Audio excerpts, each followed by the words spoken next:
Réduits au silence, les Sadducéens se rassemblèrent, et l'un d'eux, docteur de la loi, lui fit cette question pour l'éprouver. « Maître, quel est le plus grand commandement de la loi ?» Jésus lui répondit, « Tu aimeras le Seigneur ton Dieu de tout ton cœur, de toute ton âme et de toute ta pensée. C'est le premier et le plus grand commandement. Et voici le second qui lui est semblable. Tu aimeras ton prochain comme toi-même. De ces deux commandements dépendent toute la loi et les prophètes. »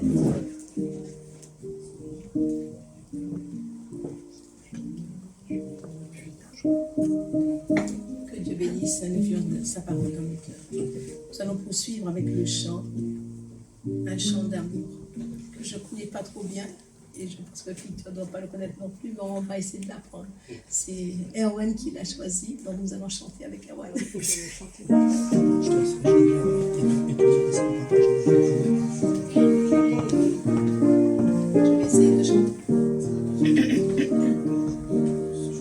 L'amour de Dieu de loin surpasse ce qu'on peut dire, un cœur humain.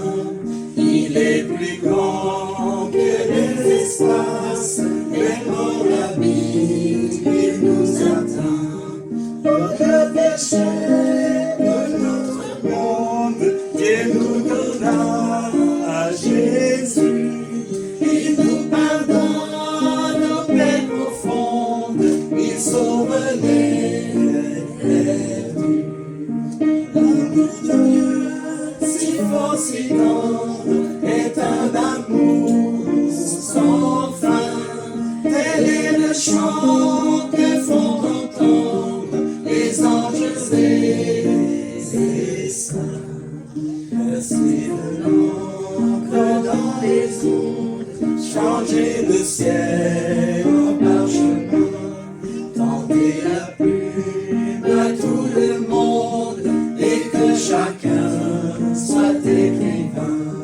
Pour dire tout l'amour du Père ferait arriver les eaux et remplirait la terre entière sur ces divins rouleaux. L'amour de Dieu, si fort, si tendre, est un amour sans fin. Tel est le chant que font entendre les anges et les saints. Et que le monde joue en scène avec ses trônes et ses rois. Quand trembleront tous les rebelles, soudain saisis d'un grand effroi.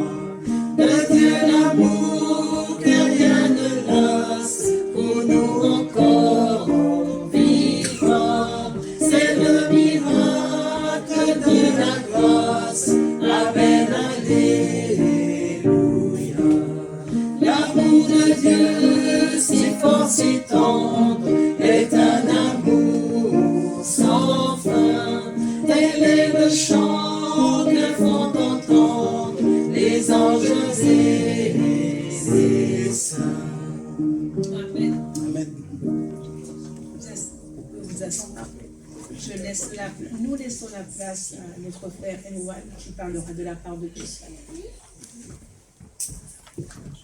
Bonjour à tous, c'est bon, ça va? Est-ce qu'on m'entend bien? C'est bon? Oui. J'espère que je serai plus à l'aise que la dernière fois. Et normalement, il devrait pas avoir moins de soucis. Je vais vous parler d'un dernier film que j'ai regardé il n'y a pas si longtemps que ça, qui n'est pas le temps que le PPT se mette en place. Et c'est Matrix. Je pense que tout le monde connaît un peu Matrix, on a déjà entendu parler. Et je trouve ce film assez spirituel en fait. Parce qu'on nous propose dans le film un choix, soit rester dans le monde un peu dans notre petit confort, le monde virtuel avec la pilule bleue, ou soit sortir de celui-ci même avec la pilule rouge. Et en fait, moi mon petit côté gourmand me fait penser un peu aux M&M's. Hein, et ben en fait, j'ai tendance à mettre les pilules bleues d'un côté et les pilules rouges de l'autre, et puis je prends les petits M&M's, et puis il y en a qui contiennent du bleu, Il y en a qui retiennent du rouge, mais je ne fais pas vraiment un choix. Donc en fait, je suis un peu assis entre deux chaises. Et en fait, ce qui va se passer, c'est qu'à bout d'un moment, il me reste soit les bleus ou soit les rouges. Et du coup, là, je dois vraiment faire un choix. Et je pense que c'est ça ce que nous demande Dieu en fait aujourd'hui. En tout cas, moi, c'est ce qu'il me demande, c'est de faire vraiment un choix. Soit je prends le bleu, mais il va l'accepter, ou soit il va prendre le rouge, et il va en être ravi, naturellement, d'accord? Mais il va avoir... C'est un choix à faire. Mais quand je ne fais pas de choix, au final, je fais quand même un choix. Quand on invite, par exemple, une personne à venir à l'église avec nous, à nous rejoindre, vous me dites si je parle trop vite, quand on invite quelqu'un à venir avec nous à l'église, s'il nous dit peut-être, on sait déjà un peu que ce sera un non, hein, naturellement. Mais c'est comme ça, ce sont les choix de chacun. Et je pense aussi à une autre histoire, à un vendeur de savon, je ne sais pas si vous connaissez cette histoire, et un prêtre. Et le vendeur de savon va dire, par rapport au M&M's, la chose aussi qu'il faut penser, c'est que ça peut éviter, parce que le résultat c'est que j'ai grossi, du coup parce que j'ai mangé tous mes petits M&M's, et en plus ça aurait pu éviter une crise de foie. Petit jeu de mots. Et du coup, pour revenir sur notre prêtre et sur notre vendeur de savon, en fait, nous avons le vendeur de savon qui dit au prêtre, mais moi je ne crois pas en Dieu, parce que si Dieu existait, le monde serait meilleur, les gens seraient moins méchants. Et le prêtre lui dit, écoutez, moi je ne crois pas au savon, parce que si le savon existait, les gens seraient plus propres, et ils s'en tireraient meilleurs. Et le vendeur de savon lui dit, mais écoutez, monsieur, mais si vous ne venez pas vous laver régulièrement, forcément vous allez être sale. Et le prêtre lui dit, mais c'est exactement la même chose avec Dieu. Si vous dites que le monde est pécheur, mais si les gens ne reviennent pas avec Dieu régulièrement pour chercher en lui la sanctification, c'est normal que les gens soient mauvais, en fait. Pour développer un peu l'idée de ce matin, nous allons prendre, je vais l'afficher à chaque fois, et je vous invite à ouvrir vos Bibles, parce que généralement on vient en assemblée avec nos Bibles, mais nos Bibles restent fermées toute la matinée, ce qui est un peu dommage.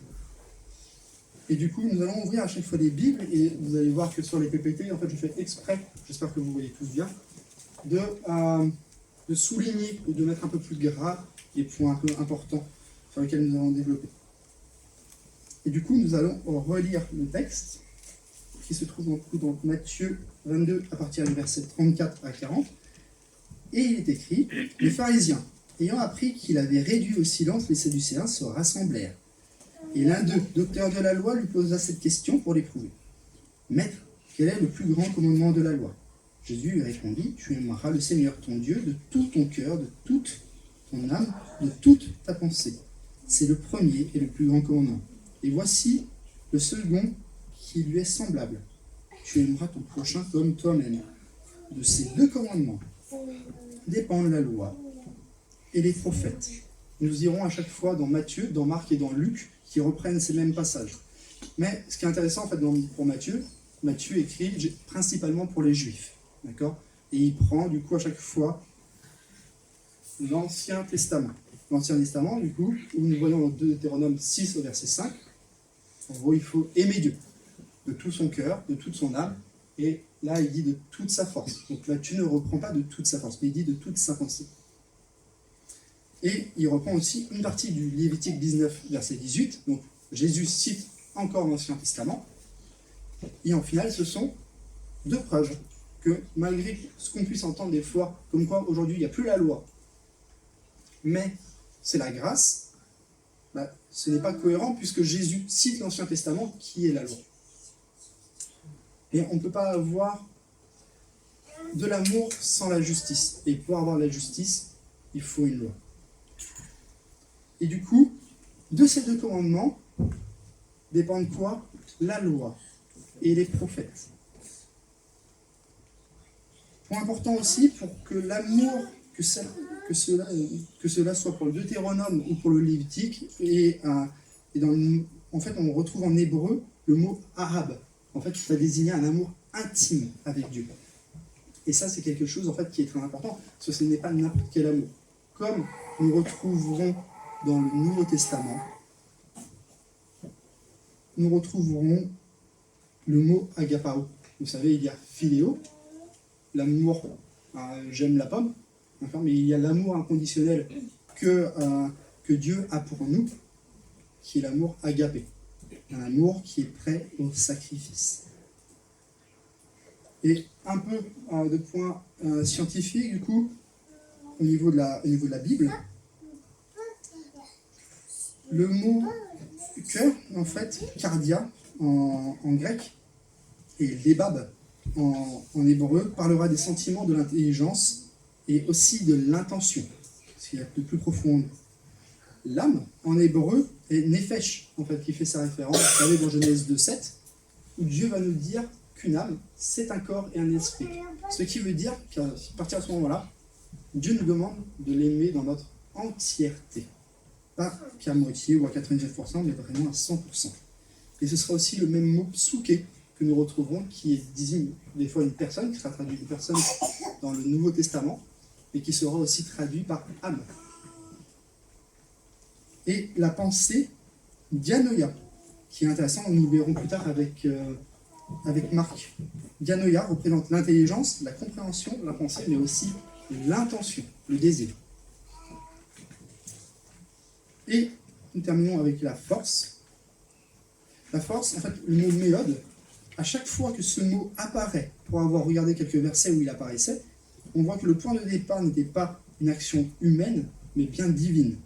Donc c'est déjà à Dieu de me donner ce vouloir et ce faire, de me donner en fait cet amour. En ce qui concerne du coup Matthieu, je l'ai dit tout à l'heure, le mot force n'y est pas, il est traduit par le mot ischus. Ensuite, je vous invite à tourner vos pages dans Marc. Nous prendrons dans Marc 12, versets 29 à 34.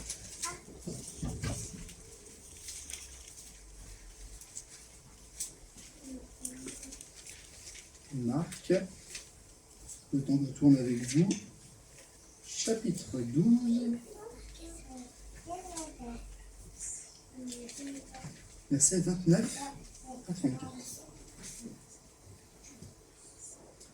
Nous prendrons la première partie du coup jusqu'au verset 31. Et je commencerai à partir du verset 28 pour reprendre tout le contexte. Un des scribes qui les avait entendus discuter, sachant que Jésus avait bien répondu aux Sadducéens, s'approcha et lui demanda « Quel est le premier de tous les commandements ?» Jésus répondit « Voici le premier. Écoute Israël, le Seigneur notre Dieu est l'unique. Et tu aimeras le Seigneur, ton Dieu, de tout ton cœur, de toute ton âme, de toute ta pensée et de toute ta force.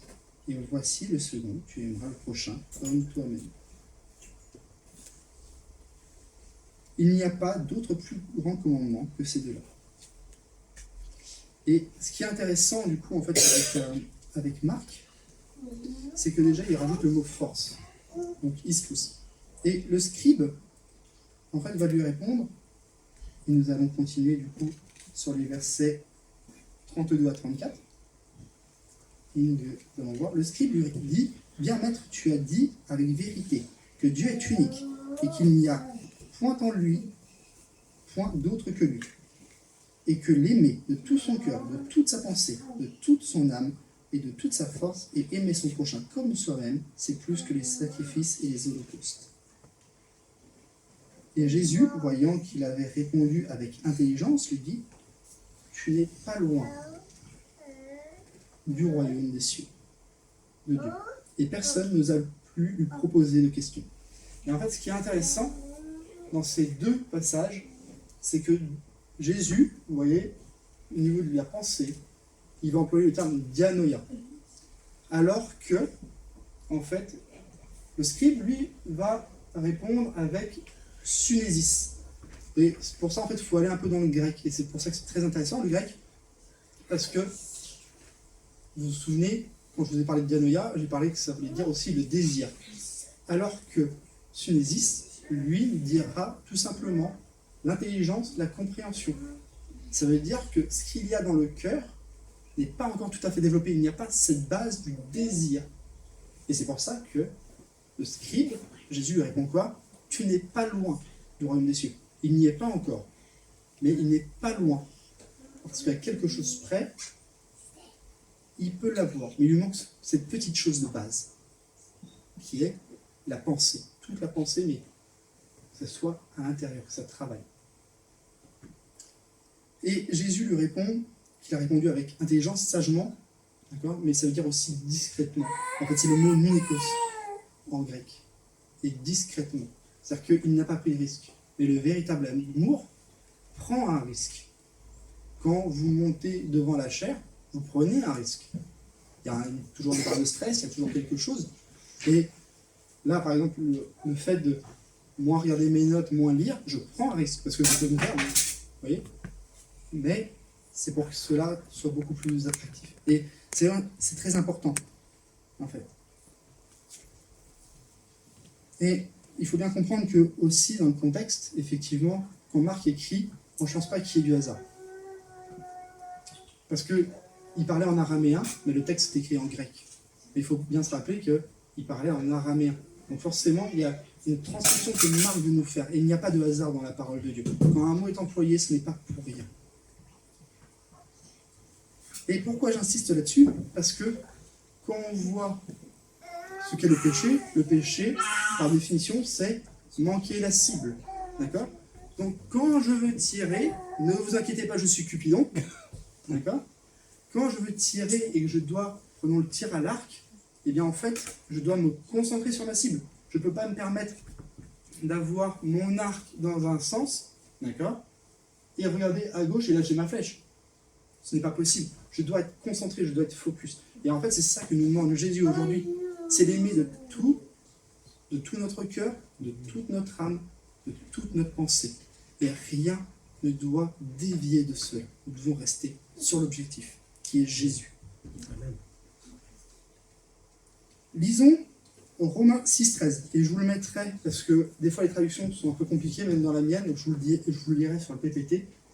Romains 6,13 est un verset dans la Nouvelle Bible seconde, en tout cas, j'ai trouvé très clair, très limpide, et qui m'a vraiment percuté. Je vous le lis, j'essaie de prendre le temps au niveau du micro pour entendre. Ne mettez aucune partie de votre corps à la disposition du péché, comme une arme pour l'injustice, mais mettez-vous vous-même au service de Dieu, comme des vivants revenus d'entre les morts, et mettez votre corps tout entier au service de Dieu, comme une arme pour la justice. Je ne sais pas si vous vous rendez compte, ne mettez aucune partie de votre corps. Mais le cerveau, la pensée, fait partie du corps. C'est dans la boîte crânienne. Ma tête fait partie de mon corps, que je le veuille ou non. Et du coup, à partir de ce moment-là, aucune de mes pensées doivent arriver à l'ennemi. Sinon, je dévie. Et je ne suis plus en cible.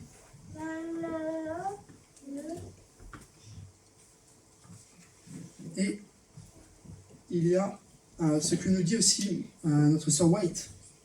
N'oubliez jamais que les pensées entraînent à l'action. Les actions répétées deviennent des habitudes, et les habitudes forment le caractère. Si nous prêtons attention aux petites choses, nous ne devons pas craindre que les grandes soient tachées ou corrompues. En fait, ce que nous dit là, Ellen White, c'est un verset que nous connaissons. Soyez fidèles dans les petites choses pour être fidèles dans les grandes. Et je vous invite à tourner vos pages dans Luc, maintenant, au chapitre 10. Luc, chapitre 10, à partir du verset 25, où nous trouverons cette parabole, ou en tout cas cette histoire du bon samaritain, puisque Ellen White dit dans le livre Jésus-Christ, qu'en fait, cette histoire est vraie, et c'est le docteur de la loi qui va lui parler à Jésus, qui était même, qui a laissé l'homme descendant de Jérusalem. Nous lisons à partir du verset 25, du coup. Un docteur de la loi se leva et dit à Jésus pour l'éprouver, « Maître, que dois-je faire pour hériter de la vie éternelle ?» Jésus lui dit, « Qu'est-il écrit dans la loi? Qui lis-tu » Et au niveau de la pédagogie, en fait, c'est intéressant parce que faire rechercher, c'est un acte pédagogique, en fait, qui permet à la personne de creuser elle-même et de rechercher. Donc, il y a un effort de sa part. Et ce qui lui permet de mieux enregistrer, en fait, l'information.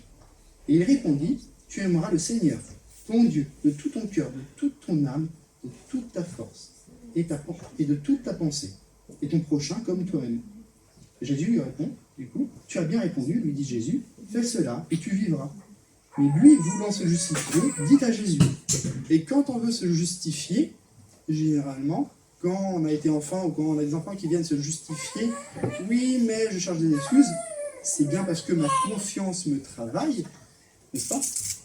Et que, vu que je pense que j'ai fait quelque chose de mal, je cherche des excuses. Et là, du coup, pour se justifier, hop, je le récupère, il dit, et qui est mon prochain? Jésus reprit la parole et dit, un homme descendait de Jérusalem à Jéricho. Il tomba au milieu des brigands et le dépouillèrent, le chargèrent de coups et s'en allèrent, le laissant à demi-mort. Un sacrificateur qui fortuitement descendait par le même chemin, ayant vu cet homme passa outre. Un lévite qui arriva aussi en ce lieu, l'ayant vu, passa outre.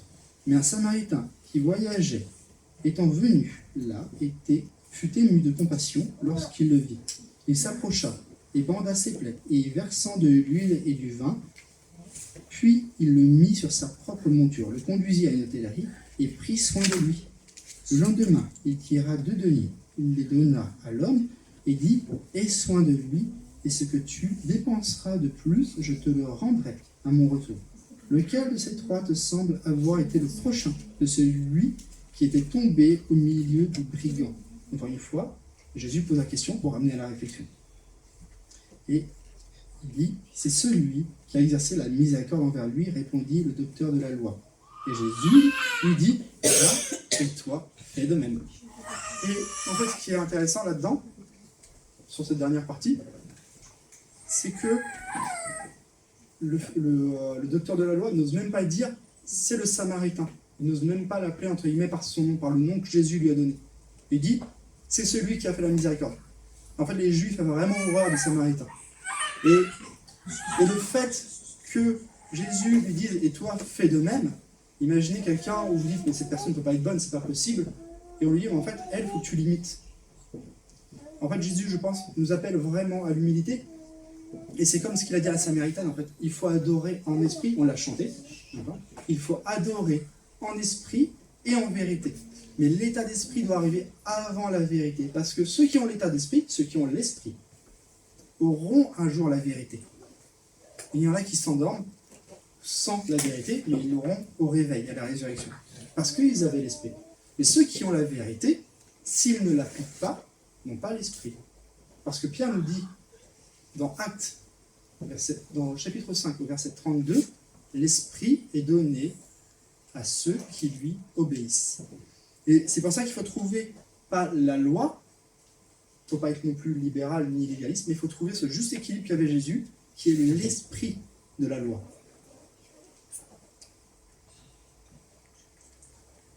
Et en fait, des fois on a tendance à aller voir quelqu'un, une personne, un prochain, et cette personne nous repousse, en fait, et dit, ouais, c'est pas ton problème. Et puis on peut se dire, mais c'est pas non plus mon problème. Mais est-ce que c'est le problème de Dieu? Bien sûr, c'est forcément le problème de Dieu, parce que Jésus est mort pour cette personne. Du coup, si Dieu me dit, dans sa parole, occupez-vous de mes affaires et je m'occuperai des vôtres, ça devient aussi mon problème. Et des fois, on a tendance à être rejeté. Et on se sent rejeté, on se sent blessé. Et Paul nous invite dans Romains 8 de mémoire à nous considérer comment? Comme morts. C'est-à-dire que si on m'insulte, je ne sais pas, c'est pas moi je suis mort. Si on me frappe, je sens rien, je suis mort. Comprenez? Je ne sens pas. Mais c'est là où ça prend toute son importance. C'est-à-dire qu'on ne fait pas les choses pour nous-mêmes, on fait les choses pour Dieu et pour les autres. Et accès aussi à la vie éternelle.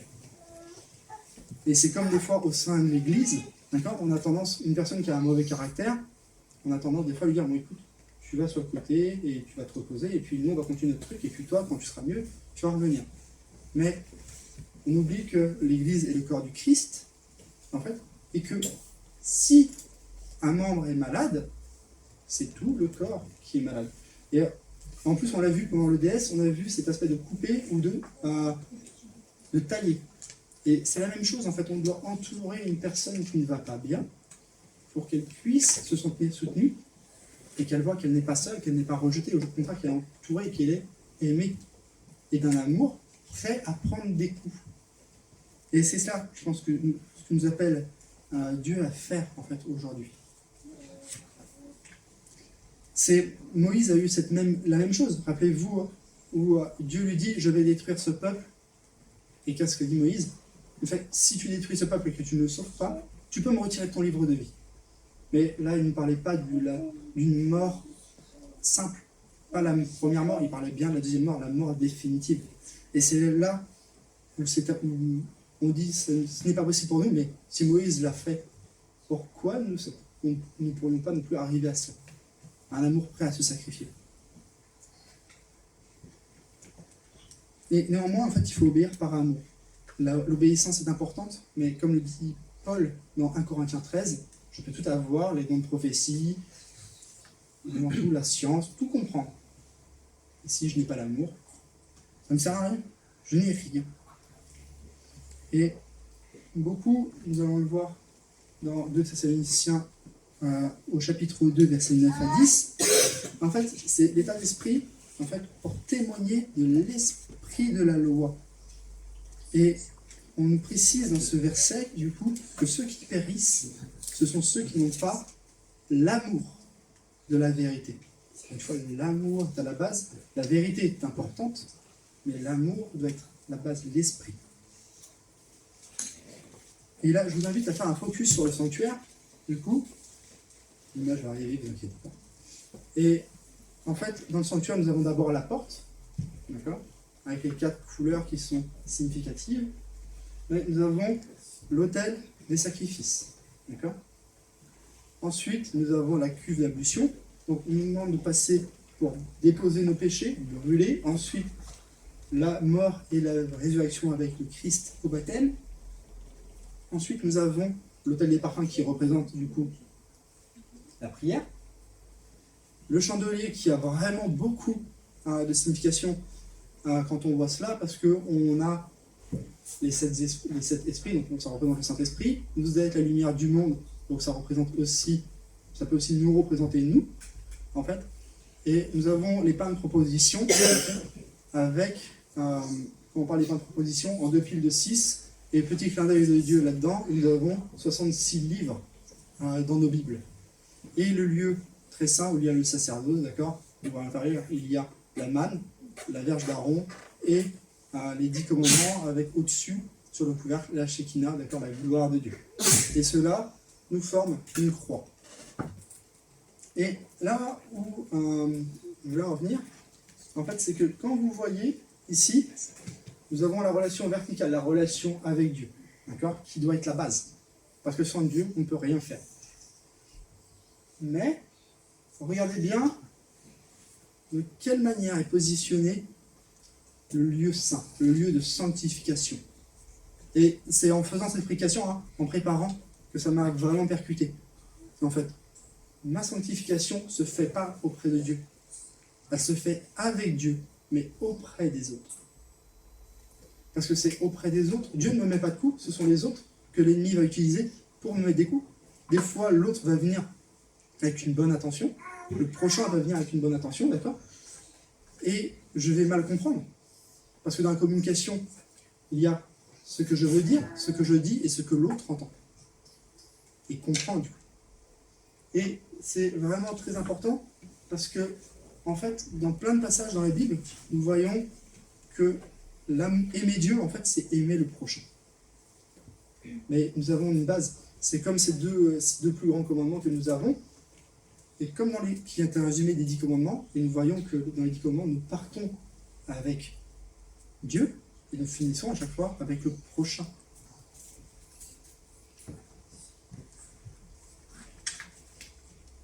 Et si je vous pose cette question, c'est parce que quel est l'objectif de Dieu, en fait? Quelle est la mission de Dieu? De faire des nations des disciples. C'est ce que nous dit Matthieu 28. D'accord? Mais quand viendra la fin? Quand l'évangile sera prêché au monde entier. Matthieu 24, 14. Et en fait, c'est là où ça prend toute l'importance, parce que si le sabbat, comment vivait Jésus le jour du sabbat? Le matin, il se rassemblait, il allait à la synagogue, la maison de la prière, et en fait, après, il faisait quoi? L'après-midi, il allait faire du bien. Il partait en mission. Parce que si nous n'avons pas le temps pendant les 6 jours que nous avons, parce que nous travaillons, parce qu'il y a les enfants, il y a la famille, il faut s'occuper de tout, et que le sabbat, nous ne sommes pas en mission, en fait, je pense que nous sommes un peu à côté de la plaque. Parce que ce jour est béni et sanctifié dès la création. Ce jour est béni et sanctifié pour tout le monde, pour toute la création. Et c'est un jour où je dois faire le bien, en fait. Après, on va dire que les juifs, que ceux qui observent le sabbat, c'est une secte, etc. Et si on reste entre nous, ont-ils réellement tort, en fait? Et le but, c'est de partager ce jour béni et sanctifié, qui n'est pas fait que pour le juif ou l'adventiste. À nous rappeler que c'est bien le sabbat qui a été fait pour l'homme, et non l'homme pour le sabbat. Et regardez, écoutez ce que nous dit Ellen White, en fait, dans le premier paragraphe dans Conquérant Pacifique. L'Église est le moyen que Dieu a choisi pour faire connaître le salut aux hommes, établi pour servir, elle a pour mission de proclamer l'Évangile, pour servir. En fait, et c'est là où des fois nous sommes un peu peut-être à côté de la plaque. Et c'est pour ça, encore une fois, que l'hébreu et le grec ont vraiment leur importance. Parce que la synagogue, c'est la maison de la prière. D'accord ? Vous vous rappelez quand Jésus chasse les personnes du temple, et dit « La maison de mon Père sera appelée une maison de prière ». Donc effectivement, on ne fait pas n'importe quoi quand on se rassemble. Mais on ne va pas à l'église, au final. Parce que l'église se rassemble dans la synagogue, dans la maison de prière.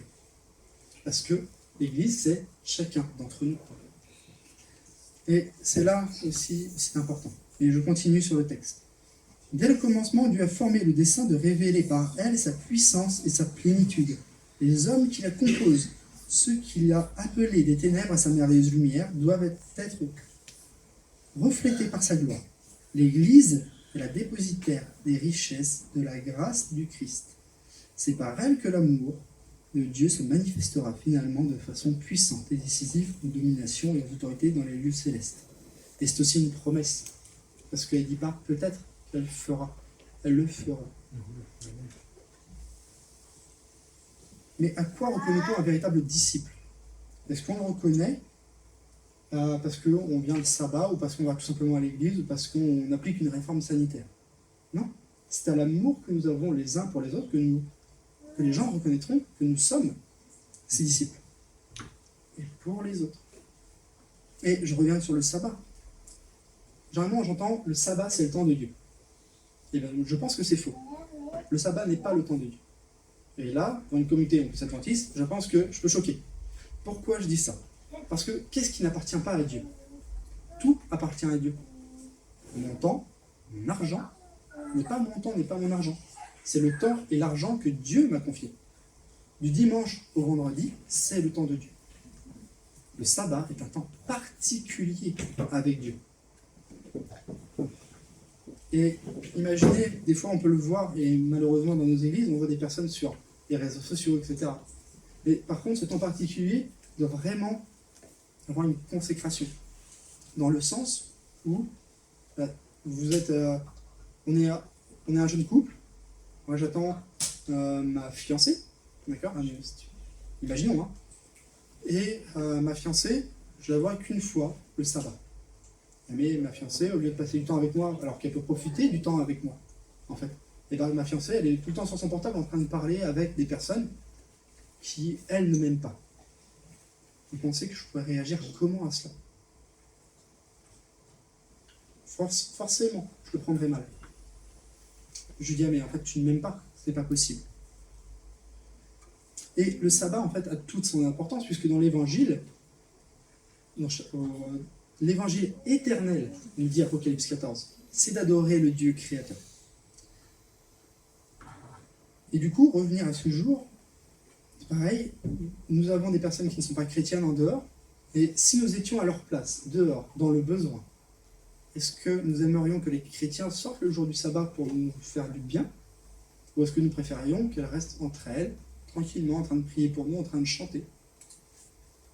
C'est une question que nous devons nous poser. Parce qu'encore une fois, la mission, c'est de faire des nations des disciples. Et regardez ce que nous dit Matthieu 7,12. Matthieu 7,12 nous dit « Tout ce que vous voulez que les hommes fassent pour vous, faites-le de même pour eux. Car c'est la loi et les prophètes. La même chose que nous dit Matthieu 7, que nous dit Matthieu, on nous dit qu'aimer Dieu et qu'aimer le prochain, c'est aussi la loi et les prophètes. Et j'aimerais que nous prenions quelques références, en fait, où aimer. Nous allons parcourir un peu la parole de Dieu, encore, et nous allons voir que, en fait, aimer Dieu, c'est aimer l'autre. Et nous allons commencer par 1 Jean 3.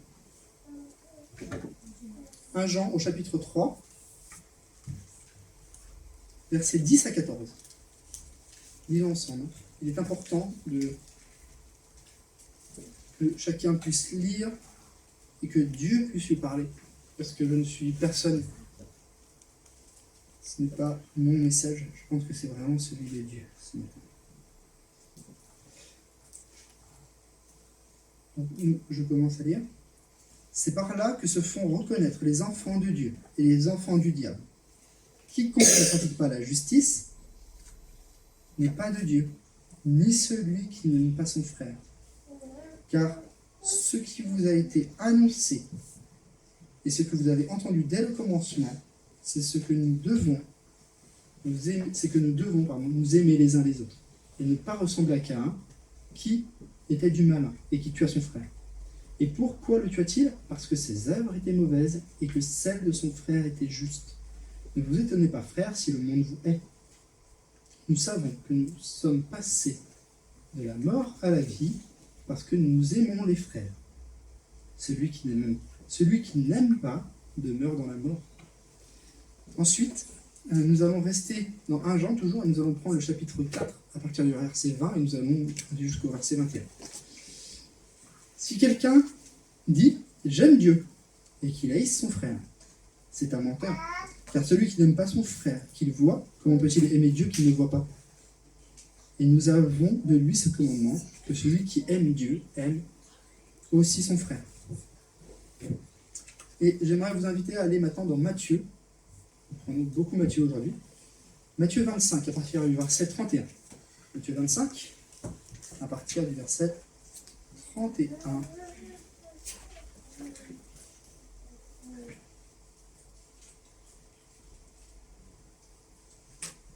Et là, il y a des choses aussi en préparant la prédication, en relisant ce texte, en relisant, en répétant, pour être plus à l'aise, eh bien, des choses m'ont percuté et je vais vous les partager. Je ne dis pas que c'est forcément une vérité théologique, mais je vous partage ce que je pense que l'Esprit m'a dit. Après, vous demanderez, si jamais vous n'êtes pas d'accord avec moi, à l'Esprit Saint de confirmer ou de dire non, c'est faux. Parce que ce n'est pas... Je ne suis encore une fois qu'un serviteur.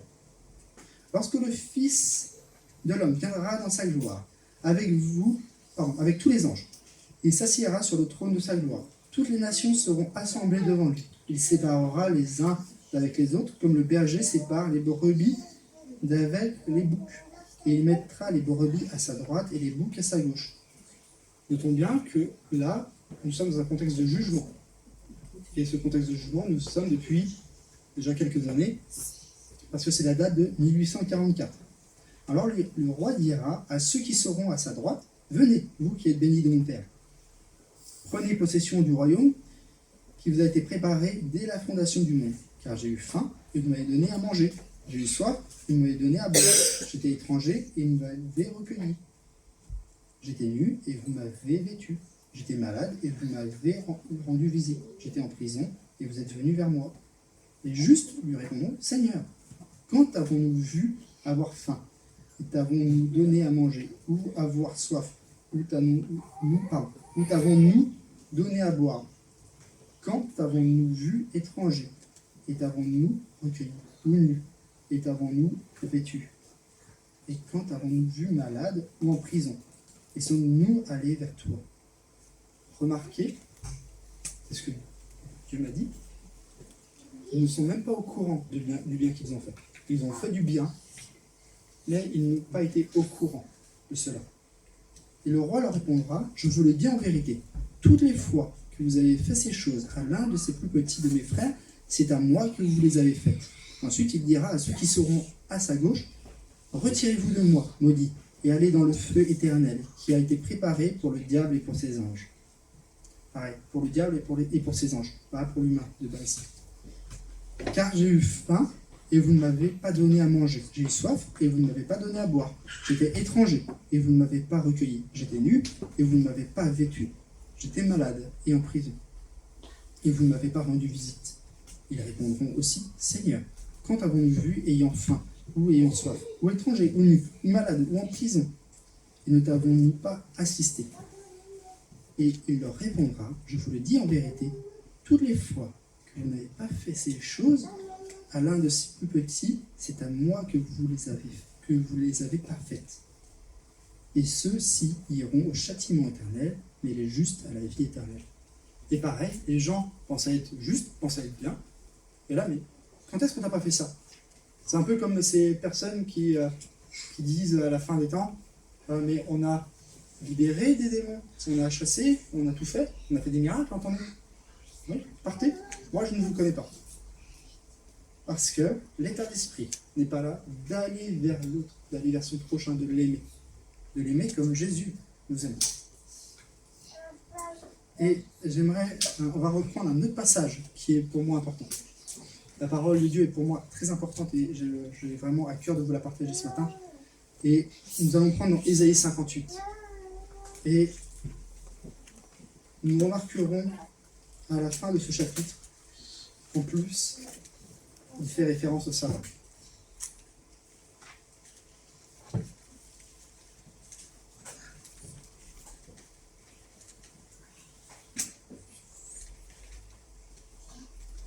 Ésaïe 58, lisons. Crie à plein gosier, ne te retiens pas, et lève ta voix comme une trompette, et annonce à mon peuple ses iniquités, à la maison de Jacob ses péchés.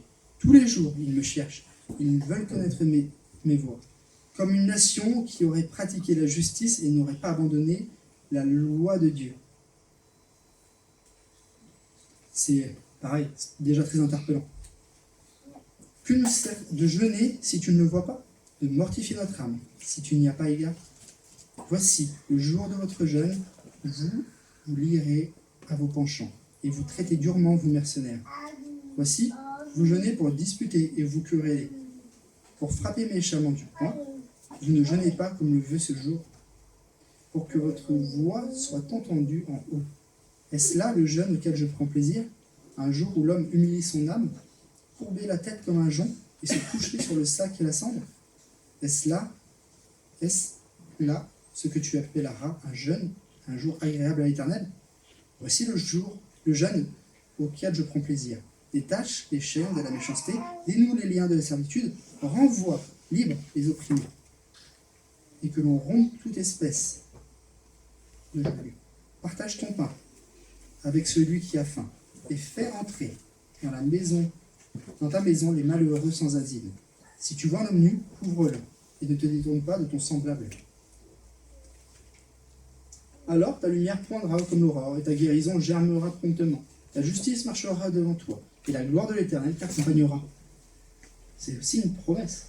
Alors tu appelleras, et l'Éternel répondra, et tu crieras, et il dira, me voici. Si tu éloignes du milieu de toi le joug, les gestes menaçants et les discours injurieux, si tu donnes ta propre subsistance à celui qui a faim, si tu rassasies l'âme indigente, ta lumière se lèvera sur l'obscurité, et tes ténèbres seront comme le midi. Amen. L'Éternel sera toujours ton guide, il rassasiera ton âme dans les lieux arides, il redonnera de la vigueur à tes membres, tu seras comme un champ arrosé, comme une source dont les eaux ne tarissent pas. Les tiens rebâtiront sur d'anciennes ruines, tu relèveras des fondements antiques, on t'appellera réparateur de brèches, celui qui restaure les chemins, qui rend le pays habitable. Si tu retiens ton pied pendant le sabbat, pour ne pas faire ta volonté, en mon saint jour, si tu fais du sabbat tes délices pour sanctifier l'Éternel, en le glorifiant, si tu l'honores, en ne suivant point tes voies, en ne te livrant pas à tes penchants et à tes vains discours, alors tu mettras ton plaisir en l'Éternel, et je te ferai monter sur les hauteurs du pays. Je te ferai jouir de l'héritage de Jacob, ton père, car la bouche de l'Éternel a parlé. Amen. Amen. N'est-ce pas? Et vu qu'il y a plus de bonheur à donner qu'à recevoir, mais que nous ne pouvons pas donc donner ce que nous n'aurons pas, c'est pour cela que nous avons besoin de nous ressourcer quotidiennement, et spécifiquement ce jour de sabbat, auprès de Dieu, pour aussi partager, pour donner et pour travailler à notre salut et aussi à celui du prochain. Et c'est là où cette promesse d'Ézéchiel, où Dieu nous dit, je vous donne, vous avez un cœur de pierre, d'accord? N'oublions pas que les 10 commandements dans le lieu très saint sont faits en pierre, et il y aura un cœur de chair. Il va transformer ces 10 commandements, graver sur la pierre, et deviendront naturellement pour nous, dans la chair, inscrits dedans. Et n'oublions pas que la religion pure et sans tache, nous dit Jacques, c'est de prendre soin de la veuve et de l'orphelin. Que l'Éternel obéisse. Amen. Amen. Bon, ça va.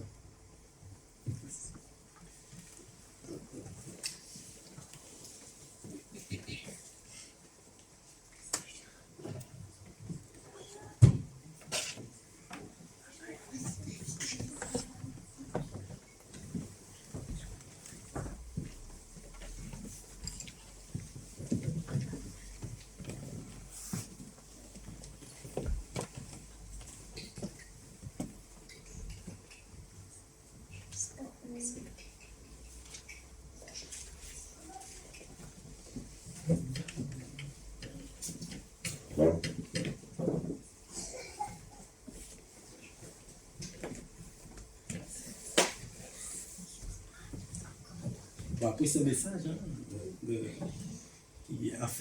qui nous a fermis, qui nous fait rappeler que notre mission, voilà, ce chant, c'est Jésus te confie une mission.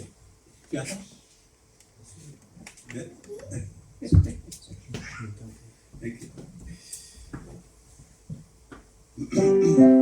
on va se mettre debout pour ça.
Jésus te confie une œuvre d'amour, et il est béni jusqu'à son retour. Cette sainte tâche, veux-tu l'accomplir? Pour lui serait lâche sans jamais faiblir. Prie, agis jour après jour, sans broncher, suis ton sauveur avec amour. Sois fidèle, obéissant, et le maître rendra ton travail puissant. Va chercher ton frère, esclave enlacé, las de sa misère, de son droit passé. Arrache son âme au plaisir trompeur, le salut proclame en Christ ton sauveur. Prie, agis jour après jour, sans broncher, suis ton sauveur avec amour. Sois fidèle, obéissant, et le maître rendra ton travail puissant. Va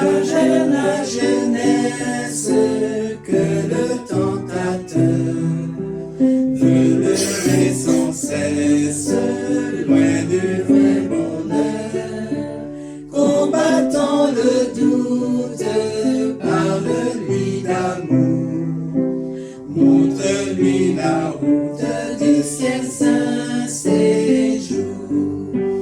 Prie, agis jour après jour, sans broncher, suis ton sauveur avec amour. Sois fidèle, obéissant, et le maître rendra ton travail puissant.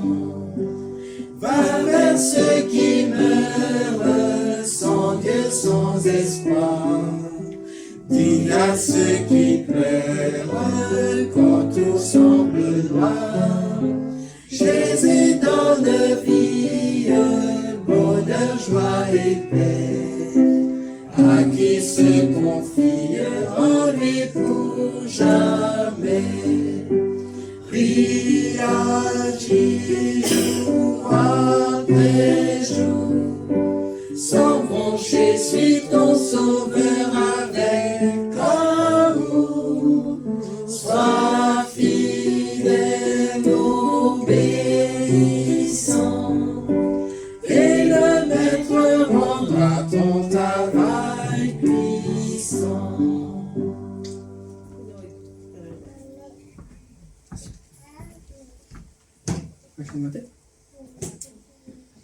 Éternel, nous sommes reconnaissants pour ce temps, pour ta parole, ce que tu nous l'as donné, alors que nous ne méritons rien. Nous sommes sous ta grâce, Seigneur, mais permets aussi que nous puissions te suivre. Te demandons, Seigneur, pardon pour toutes les fois où nous avons cru t'aimer alors que nous ne t'avons pas aimé. Toutes les fois où nous sommes peut-être passés à côté d'une personne, sans l'aider, alors que le mal que nous lui avons fait, au final, c'est à toi que nous l'avons fait. Te demandons, Seigneur, de pouvoir nous remplir de ton esprit, mais pour cela, de nous vider de notre ego. Enlève nos manquements, nos péchés, nos défauts de caractère. Enlève notre ego qui pense, parce que tes voies ne sont pas nos voies, mais surtout nos voies ne sont pas les tiennes. Et nous voulons te suivre, toi et toi seul, le seul berger, qui peut nous conduire au Père. Te demandons, Seigneur, de pouvoir nous consacrer et nous donner ce vouloir et ce faire. Effectivement, tu le dis aussi dans ta parole, que nous devons être serviteurs les uns et des autres. Mais en réalité, tu nous demandes, Seigneur, d'être esclaves les uns et des autres. Que nous puissions être à ton service, au service des autres, Seigneur, et te faire connaître. Parce que c'est là ta mission, que trop de gens souffrent en ce moment. Seigneur, mets-nous ce vouloir et ce faire, dans le nom de Jésus. Amen. Amen. Vous asseoir. Je laisse la place à Jean-Christophe pour les adultes.